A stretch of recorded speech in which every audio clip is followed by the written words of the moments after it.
Bonjour bien-aimés dans le Seigneur, je bénis le Seigneur Jésus-Christ, notre Dieu, notre Père, qui dans son amour nous a fait la grâce de le connaître, de vivre dans sa présence, de passer du temps dans la méditation, dans la prière, pour nous acquérir de sa volonté. À lui seul soit l'honneur, la gloire et la louange, lui qui nous a donné la force ce matin de commencer encore cette journée par la prière. Bien-aimés, aujourd'hui nous allons partager dans le livre d'Apocalypse, le chapitre 5, je vais lire à partir du 1er jusqu'au 5e verset que je lis au nom de Jésus. Puis je vis dans la main droite de celui qui était assis sur le trône un livre écrit en dedans et en dehors, scellé de 7 sceaux. Et je vis un ange puissant qui criait d'une voix forte, « Qui est digne d'ouvrir le livre et d'en rompre le sceau ?» Et personne dans le ciel, ni sur la terre, ni sous la terre, n'ait pu ouvrir les livres, ni le regarder. Et je pleurais beaucoup de ce que personne ne fut trouvé digne d'ouvrir les livres, ni de le regarder.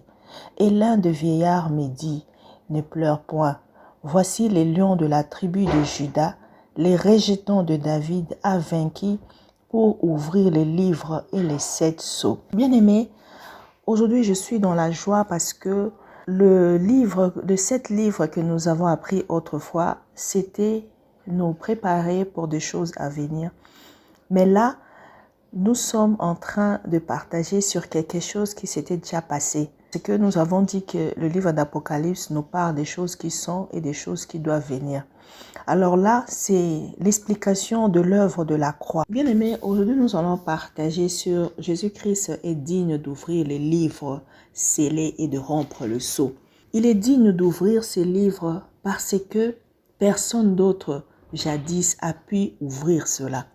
Ces livres a été même fait avaler à Ézéchiel. Nous pouvons voir cette histoire dans Ézéchiel 2. Lorsque le Seigneur l'avait dit, je veux te faire avaler ces rouleaux. Ces rouleaux contenaient des lamentations, de plaintes, des gémissements, tout ce qui était bon pour crucifier l'homme par rapport au péché d'Adam et d'Ève. Parce que lorsque le Seigneur envoyait ses prophètes, le Seigneur envoyait tous ses envoyés qu'il pouvait envoyer, comme nous le dit dans Hébreux 1, 1 à 2, après avoir autrefois à plusieurs reprises et à plusieurs manières parlé à nos pères par les prophètes, Dieu dans ces derniers temps nous a parlé par le Fils qu'il a établi héritier de toutes choses, par lesquelles il a aussi créé le monde. Il fallait seulement qu'un homme saint soit trouvé digne de rompre ses sceaux et de parler pour que le monde l'écoute. L'homme ne peut pas écouter une autre personne parce que nous avons été créés à l'image de Dieu. Et le Seigneur Jésus-Christ disait, mes brebis me connaissent, et ils entendent ma voix et ils viennent. Lorsque toutes ces personnes, tous ces envoyés parlaient, personne ne pouvait écouter. Ézéchiel, on lui a même fait avaler le rouleau là pour parler, pour avertir les gens de se repentir, de revenir à Dieu. Personne n'a pu l'écouter. Alors c'était terrible. Lorsqu'il y avait la réunion que Jean a vue dans la vision, personne n'était trouvé digne d'ouvrir les livres pour même le regarder et de rompre le sceau.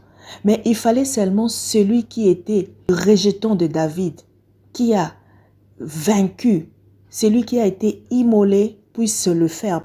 Lorsqu'il était venu dans le monde, la Bible nous montre que dans Philippiens, le chapitre 2, à partir du verset 5, lorsque Jésus-Christ était venu dans le monde, il n'avait pas regardé les sentiments de se faire Dieu d'abord. Il a existé dans la forme de Dieu, mais n'a point regardé comme une proie à arracher d'être égal à Dieu. Il représentait toujours un père, parce qu'il devait nous montrer comment vivre avec un père. Alors c'était rare qu'il parlait de sa divinité ou de ce qu'il était vraiment comme Dieu. Alors, il montrait beaucoup plus l'humilité en se faisant lui-même serviteur, en s'humiliant et en étant vraiment semblable à l'homme. C'est pourquoi il pouvait souffrir, on pouvait cracher dessus, mais il éliminait personne, il ne rendait pas le mal pour le mal. Il s'est humilié jusqu'à mourir à la croix. La Bible dit à la croix, Jésus-Christ était avec Dieu réconciliant le monde avec lui-même. Tout ça, il l'a fait pour nous sauver. C'est pourquoi Dieu l'a souverainement élevé et lui a donné le nom qui est au-dessus de tous les noms. Afin qu'au nom de Jésus, tous genoux fléchissent dans le ciel, sur la terre et sous la terre. Et que toute langue confesse que Jésus-Christ est Seigneur à la gloire de Dieu le Père. Et c'est là que sa divinité, sa condition de Dieu s'est révélée. Parce que Dieu ne pouvait partager sa gloire avec personne. Dieu ne peut laisser personne être adoré. Il a chassé le diable dans sa présence parce qu'il voulait aussi se faire adorer. Dieu veut que tous obéissent à son pouvoir, à sa présence et que tout esprit l'adore. C'est pourquoi il est le seul digne de prendre cette place, de mourir pour nous. Et c'est ce qu'il a fait. Ici, on est en train de nous montrer ce qui était comme spectacle avant que Jésus-Christ vienne. Et après, on nous a aussi montré que à cause de cela, il est là-bas. C'est pourquoi la Bible l'appelle notre avocat. Il est à côté de Dieu, intercédant nuit et jour pour nous. Parce que le diable ne cesse d'accuser les gens. Il y a même les sangs des gens qui sont morts, qui crient tout le temps. Vengeance, vengeance. Mais le sang de Jésus-Christ crie Abba Père. Le sang de Jésus-Christ crie Seigneur, donne le temps. C'est pourquoi il a écrit 7 livres qui nous représentent pour nous faire revenir à la raison. Parce que le jour où il viendra comme juge, il n'y aura pas d'excuses. Il n'y aura pas d'excuses. C'est pourquoi cette exhortation d'aujourd'hui nous ouvre les yeux sur l'œuvre de la croix et nous demande de prendre en considération cela. La Bible nous dit, quand il eut pris les livres, les 4 êtres vivants et les 4 vieillards se prosternaient devant l'agneau, tenant chacun une harpe et la coupe d'or remplie de parfums qui sont les prières des saints. Et ils chantaient un cantique nouveau en disant, tu es digne de prendre les livres et d'en ouvrir les sceaux, car tu as été immolé, tu as racheté pour Dieu par ton sang les hommes de toutes les tribus, de toutes langues, de tous les peuples, de toutes les nations, et tu les as fait d'eux un royaume de sacrificateurs pour Dieu, et ils régneront sur la terre. Regardez ce que Jésus-Christ a fait pour nous à la croix. Par sa mort à la croix, Jésus-Christ nous a sauvés. La Bible nous parle de cela dans Hébreux 9, 12. Il nous a donné une rédemption éternelle par rapport au péché que nous avons hérité de nos pères. Tout ce que nous avons hérité de nos pères, Dieu a lavé cela par le sang de Jésus. Il nous a donné la vie. La Bible nous dit dans 1 Pierre 1, 19, son sang nous a rachetés de toutes les vaines manières que nous avons héritées de nos pères. Au fait, l'œuvre de la croix était venue nous rendre justes. Aujourd'hui, personne ne peut dire que non, mon père a fait ceci et ça m'a donné, ça m'a causé ceci. Non, chacun va recevoir de Dieu le prix de ce qu'il aurait sémé. Si tu as semé le mal, tu vas récolter le mal. Si tu as semé le bien, tu vas récolter le bien. Le salut maintenant est individuel. Ce n'est pas l'affaire d'un peuple ou d'une famille.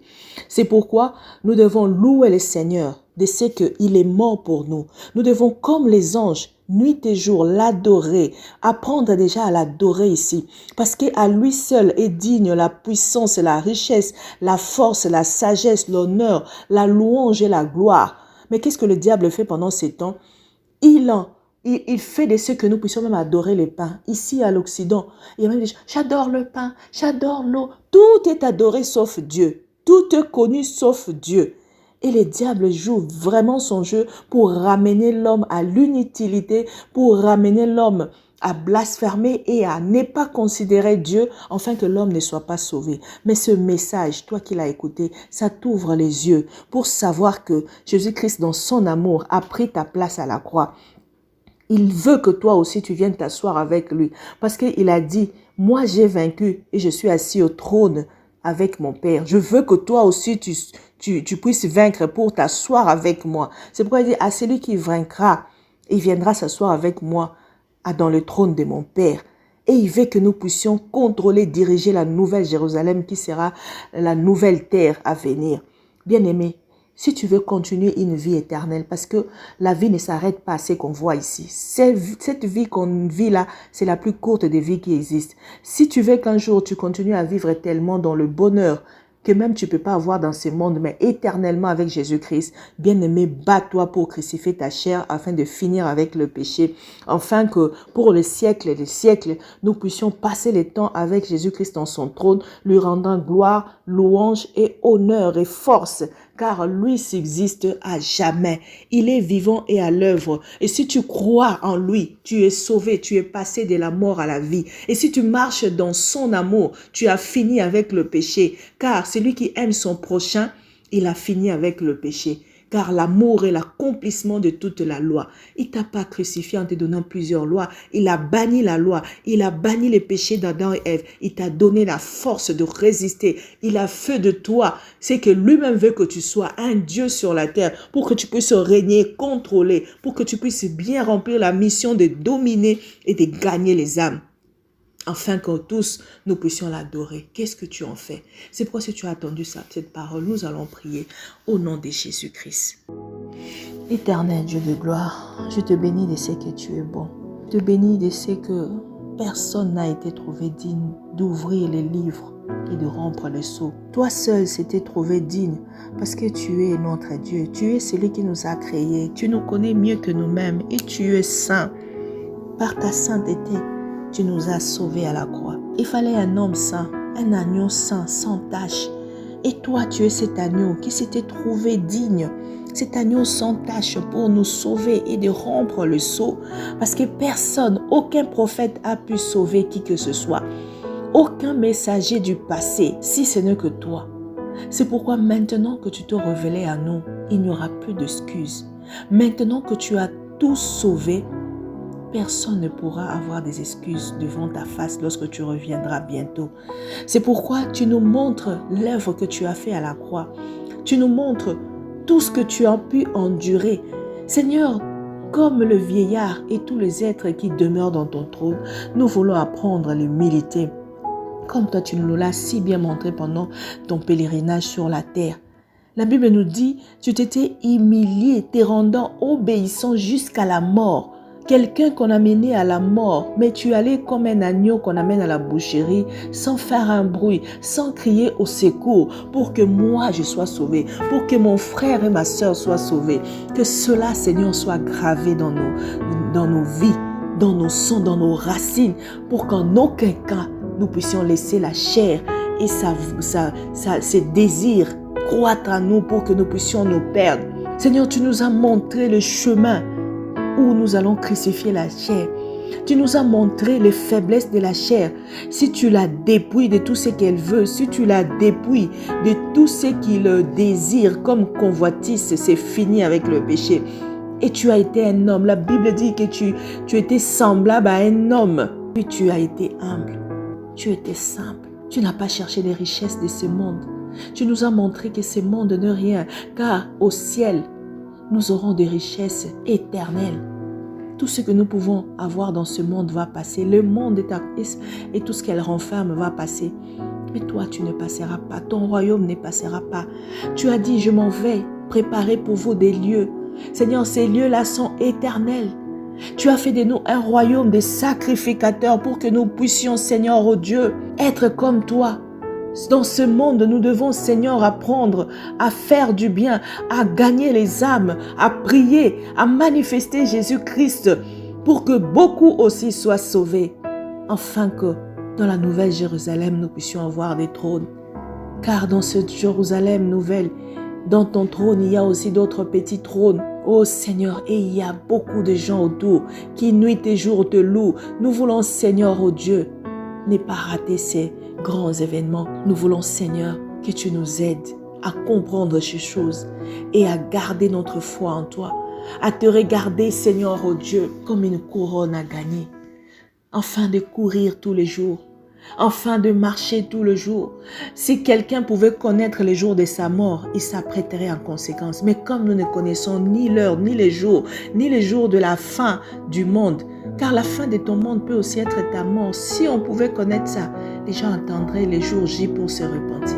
Mais nous ne pouvons pas apprendre cette information, raison pour laquelle nous méditons nuit et jour la parole de Dieu.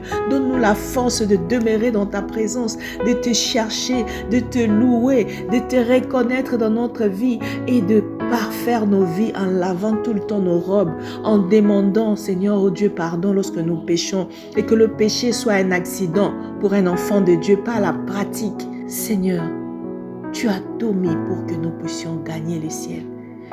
Tu as donné des formules simples d'amour pour que nous puissions, Seigneur, oh Dieu, être sauvés.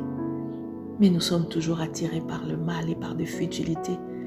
Seigneur, libère mon frère, libère ma soeur qui, Seigneur, ô Dieu, d'une façon ou d'une autre, continue à prendre cela comme des fables, continue à prendre ce message de prophétie comme des fables. Nous avons vu dans les temps, Seigneur, ô Dieu, de nos patriarches, au temps de Noé, beaucoup sont morts, 8 seulement étaient sauvés. Seigneur, tu n'as pas besoin d'un grand nombre, c'est pourquoi la Bible dit, petit et étroit, la route qui mène au ciel. Nous voulons nous serrer dedans. Nous voulons, Seigneur, ô Dieu, passer par là, car la vie que nous menons sur la terre est la plus courte de vie. C'est pourquoi aide-nous à résister jusqu'au bout. Tu nous dis de résister jusqu'au sang, de résister jusqu'à la mort, car toi-même tu as résisté jusqu'à la mort et nous n'allons pas échapper à ce chemin. Merci Seigneur de nous donner la force et l'amour de aimer, de souffrir pour la gloire de ton nom, de mourir, Seigneur, ô Dieu, dans la sainteté, dans la gloire de Jésus-Christ. Que chaque jour de nos vies, nous puissions nous sanctifier et nous remettre à toi pour que tu diriges nos vies, afin que nous marchions comme tu veux et que le nom de Jésus-Christ soit élevé dans nos vies, au nom de Jésus-Christ. Bénis cette journée, bénis tout ce que nous allons entreprendre, bénis nos familles et sauve tous ceux qui sont dans des problèmes, dans les calamités, dans la maladie, au nom de Jésus-Christ. Amen.